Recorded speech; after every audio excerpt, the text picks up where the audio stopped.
J'imagine que ça peut nécessiter un peu d'entraînement, je veux dire, afin d'avoir une idée de comment nous voulons nous voir. Peut-être qu'on ne sait même pas de quelle façon nous voulons nous voir. Pensez à quelque chose de précis. Quelqu'un qu'on admire, peut-être? Par exemple, oui. Ou un endroit où nous voudrions nous voir dans quelques années? Visualisez la façon dont vous voudriez vivre votre vie. Imaginez-vous en vivant déjà cette vie. Il faut que vous compreniez que c'est une image dans votre esprit. Quand vous ouvrez un livre, le livre n'est rien d'autre qu'une image que l'auteur a décrite à travers des mots. On a demandé une fois au grand artiste Van Gogh comment il faisait pour réaliser des choses si belles. Il a répondu « Je rêve mes peintures et ensuite je peins mes rêves ». Il obtient l'image dans son esprit et ensuite il la peint sur un mur ou un tableau. Reprenons. Nous nous relaxons et nous construisons l'image dans notre tête sur la façon dont nous aimerions nous voir.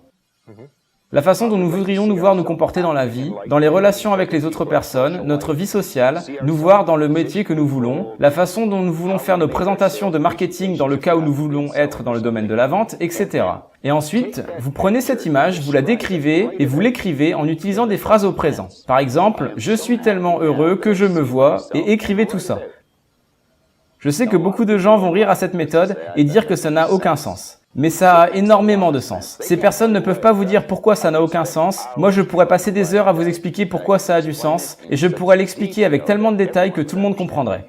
Donc écrivez une description sur comment vous voudriez vous voir vous-même, et commencez à la lire et la relire, et la re-relire et la relire. Lisez-la tous les jours, gardez-la partout avec vous et continuez à la lire.